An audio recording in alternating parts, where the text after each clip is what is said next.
किस तरह से परमेश्वर ने बाइबल में भी हम देखते हैं, परमेश्वर ने जिसकी लाइफ में भी काम किया, सबसे पहले परमेश्वर ने अपनी पहचान को जाहिर किया। अब्राहम, परमेश्वर ने 12 अध्याय में लिखा कि परमेश्वर ने, यहोवा ने उसे कहा कि अपने कुटुंब को छोड़कर उस देश में चला जाए जहां जाने की मैंने तुझे आज्ञा दी है। मैं तुझे महान करूंगा, तेरा नाम ग्रेट करूंगा, मैं तुझसे एक बड़ी जाति उपजाऊंगा। हालेलुया। जब 12 अध्याय में आप पढ़ेंगे तो उसमें लिखा कि 12 उसकी 1 में उत्पत्ति कि मैं तुझसे एक बड़ी जाति बनाऊंगा, तुझे आशीष दूंगा, तेरा नाम महान करूंगा, तू आशीष का मूल होगा। जो तुझे आशीर्वाद दे उन्हें मैं आशीष दूंगा, जो तुझे कोसे उन्हें मैं शाप दूंगा। भूमंडल के सारे कुल तेरे द्वारा आशीष पाएंगे। 2 में क्या लिखा? मैं तुझसे एक बड़ी जाति बनाऊंगा। हालेलुया। परमेश्वर ने उसे कहा कि अलग हो जा, मैं तुझसे एक बड़ी जाति बनाऊंगा। परमेश्वर ने उस पर अपनी पहचान जाहिर की। परमेश्वर ने उससे बात की कि तारों को देख, इतने लोग होंगे तेरे वंश में, तेरी जाति में इतने लोग होंगे। परमेश्वर ने अभी दिया नहीं था, केवल बात की कि मैं तुझसे एक बड़ी जाति बनाऊंगा। लेकिन उसने सुना, उसने विश्वास किया और उस पर चला।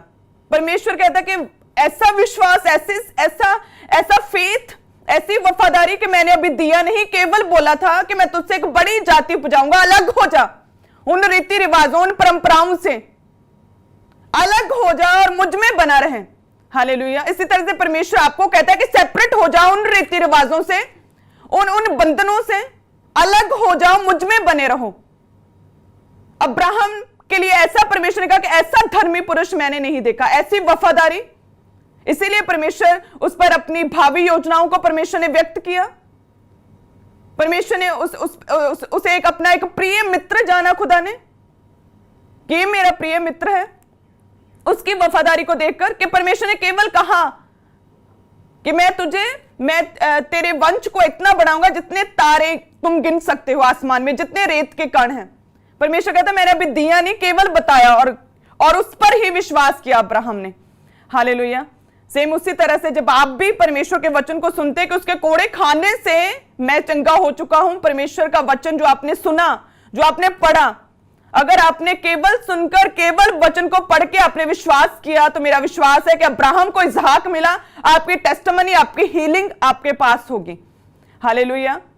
जब अब्राहम को परमेश्वर ने अपना आप जाहिर किया कि जहां से दूर चला जा, अपने कुटुंब को, अपने परिवार को छोड़कर उस देश में जा, मैं तुझसे एक बड़ी जाति उपजाऊंगा, तो लिखा है कि उसे 25 साल वेट करना पड़ा।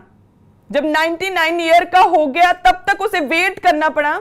उसकी आंखें धुंधली पड़ गई, जब फिजिकली अनफिट हो गया, जब बूढ़ा हो गया, फिर भी कोई संतान नहीं। एक प्रथम प्रेयर रिक्वेस्ट थी उसकी सबसे पहली, जो खास, जो चाहिए ही था, वो क्या था कि मेरी पत्नी सारा से मेरे लिए एक पुत्र उत्पन्न हो।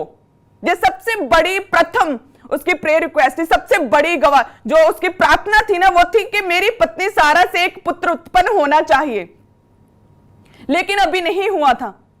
कितने साल बीत गए, उसे 12 अध्याय में देखते हैं कि वहां से निकला वो उस जगह की ओर जहां परमेश्वर ने जाने की आज्ञा दी। कितने साल उसे, 20-25 कितने साल उसे बीत गए। उसे वेट करनी पड़ी, लेकिन वो प्रार्थना का उत्तर अभी नहीं आ रहा था।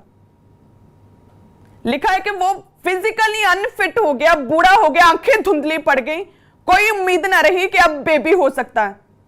वाइफ के मासिक धर्म खत्म हो गए पूरी तरह से।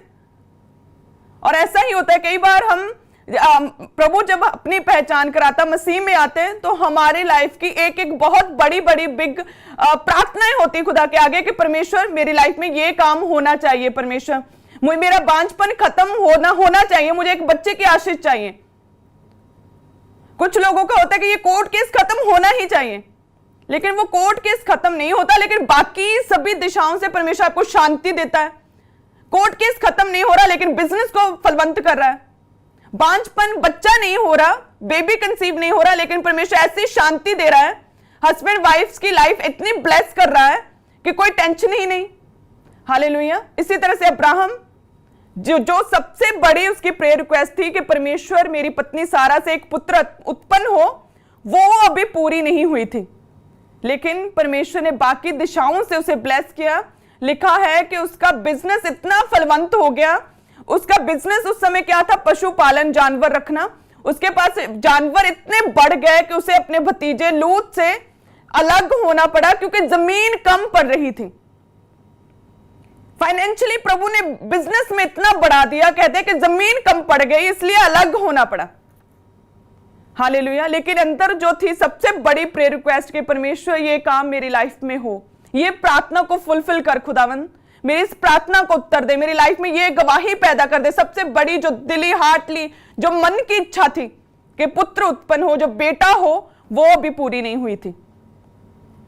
हालेलुया। तो इसी तरह से लोग भी अपनी अपनी प्रार्थनाओं के साथ परमेश्वर में आते। जब परमेश्वर अपनी पहचान कराता तो हर एक की जन की अपनी अलग जो है प्रार्थना होती है कि परमेश्वर इस प्रार्थना को उत्तर दे। तो कई बार वो प्रार्थना को उत्तर नहीं आता, लेकिन साथ में परमेश्वर हमें बाकी दिशाओं से ब्लेस करता है, हमें शांति देता है, हमें परमेश्वर मेंटली जो है वो स्ट्रॉन्ग करता है खुदावन, हमारे फाइनेंस को ब्लेस करता है, परमेश्वर हमें बीमारियों से बचा कर रखता है, भले ही बच्चा ना दे। हालेलुया। लेकिन जब परमेश्वर कहता है विश्वास के कदम उठाओगे, अब्राहम ने 25 साल वेट किया, लेकिन वो वेट का पीरियड जो था, गवाही की तलाश, वो वेटिंग प्रोसेस, वो मायने करता है आपकी लाइफ में कि उस वेटिंग प्रोसेस में कि परमेश्वर ने अपनी पहचान आपको कराई, उस दिन से लेकर, उस टाइम से लेकर अपनी गवाही तक पहुंचने का जो समय, जो परीक्षा, जो वेटिंग, जो अकेलापन, जो वेटिंग प्रोसेस है, जो गवाही की तलाश का वो टाइम पीरियड जो है, उसे आप किस तरह से डिपेंड करते हैं, उसे आप किस तरह से स्पेंड करते हैं, इस पर डिपेंड करता है आपकी गवाही कितनी बड़ी होगी या कितनी छोटी होगी। हालेलुया।